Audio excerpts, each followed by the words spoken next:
even more important than that was a poverty of aspiration. If your society aspires that the highest form of life is a union leader or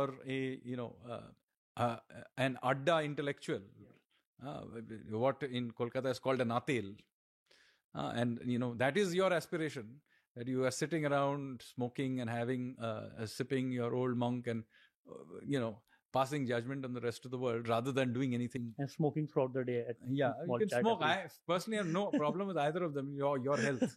But point to the matter, that is the aspiration of the society. If Mrinal Sen movies are the aspiration of your society, then do not complain that that is what you get. Yeah.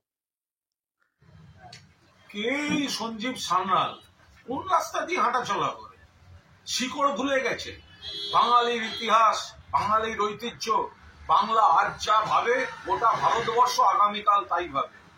কতগুলো Nobel জয়ী আছেন শুধু বাংলার মাটি থেকে, তার কাছাকাছি তো অন্য রাজ্য নেই।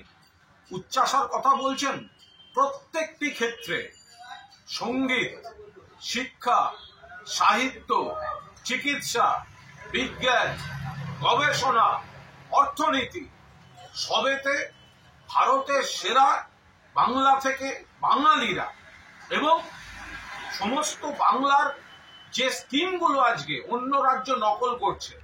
উচ্চাসা কাকে দেখাচ্ছেন সঞ্জীব বাবু? প্রধানমন্ত্রী নরেন্দ্র মোদীর সঙ্গে ঘুরঘুর করেন বলে? আপনাকে বলছি, উচ্চাসা আছে আমাদের।